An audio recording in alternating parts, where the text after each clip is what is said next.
order paper, item 8, matter of urgent public importance.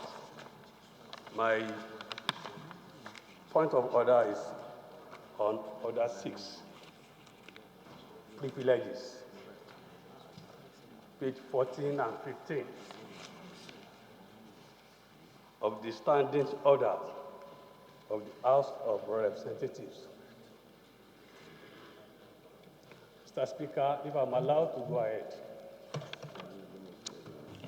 Go ahead. Yeah, 2004. And other status, practices, precedent, usages, and customs. Mr. Speaker, under Order 4, Order 6, Rule 4, any member complaining to the House of a statement in a newspaper, book, or other publications as breach of privilege shall produce a copy of the newspaper, book, or other publication containing the statement in question, and shall be prepared to give the name of the printer or publisher, provided that no member shall present a petition to the House as a matter of privilege. Mr. Speaker, sir, I have a newspaper here, Daily Trust.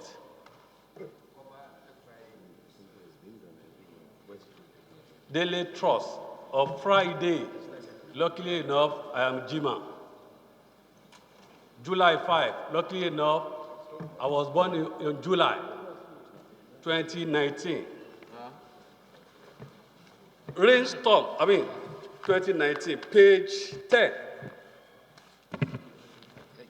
Emergence of Reps minority leader and the work of merchants. Credited to a lawyer, a sitting governor in Nigeria, Federal Republic of Nigeria, in Rivers State, Mr. Wike. The author, Victor Edoze from Port Harcourt. If I'm allowed to read, Mr. Speaker. Go ahead.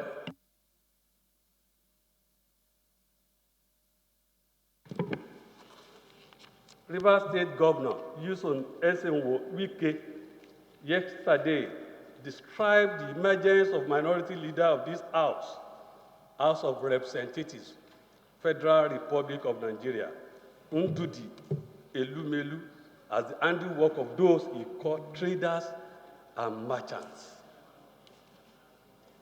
Wike was speaking in his office when Oyo State Governor, Mr. Seyi Makinde, visited him. He said, I am not surprised when you have traders and merchants. What do you expect? It is unfortunate for those who do not understand what politics is all about. I am a core party man, referring to Wike, not me. I believe in the party. According to him, peer review is necessary to advance the course of development across the state of federation. He expressed confidence in the ability of Oyo State Governor to move the state forward and entrench development. Earlier, Makinde alleged that the position of the People's Democratic Party was subverted at the House of Representatives. He is referring to this House. We all saw what happened at the National Assembly yesterday. There are things that call for concern. If the party takes a position on certain things, we want to ensure that it's carried through, he said.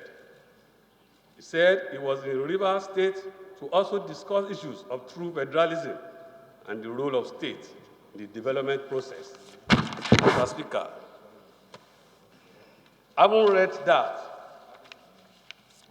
I say, without mixing words and unequivocally, that my rights as an individual, my privileges as an individual, and collectively have been breached by the virtue of this Order 6 Rule 4.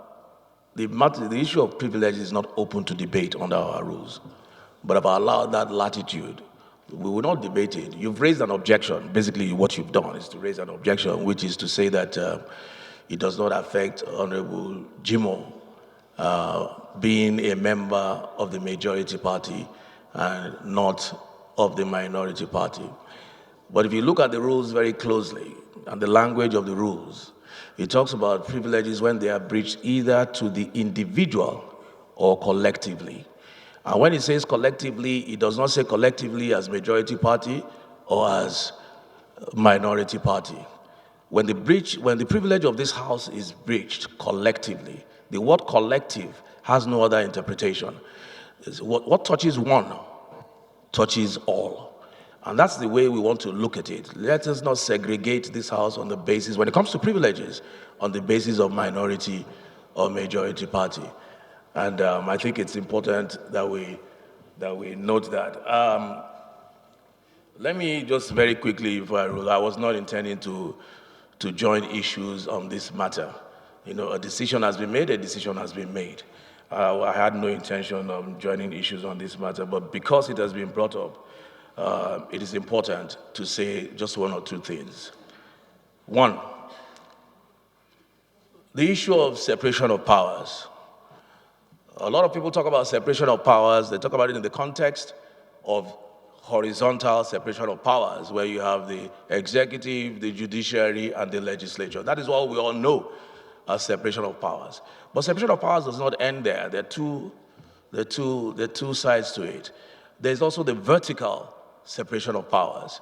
That is the federal government, the state, and the local government. And the issue of what happens in these chambers has nothing to do with the states or with the local governments. It's a breach of separation of powers. So that's very important. But I also want to note that Section 39 of the Constitution is very clear on freedom of expression. And so whoever makes a statement such like has been referred to has a constitutional right to his freedom of expression. But unfortunately, that freedom is not absolute. If you go to Section 45, it curtails that freedom of expression. And I can read it for you, but I don't think there's any need to go into the details. But Section 45 basically checkmates that freedom of expression, and it's not absolute. So the point is noted that the privilege of members of the House collectively has been breached. And I'm glad, Honorable Osai, you have said that nobody's a merchant here. The language is very, very heavy. The language is very, very serious. No serious house who wants to protect itself or its institution would accept that. I would want to, the privilege has been noted, and I would want to send the message out there to everybody who is outside. There's something sacrosanct about the institution, and they should please try as much as possible, exhibit the leadership role that they are supposed to occupy, and not, I don't think you'll find any member of this house castigating for no reason any state government unless it's absolutely necessary. So please let us take note of that. Thank you.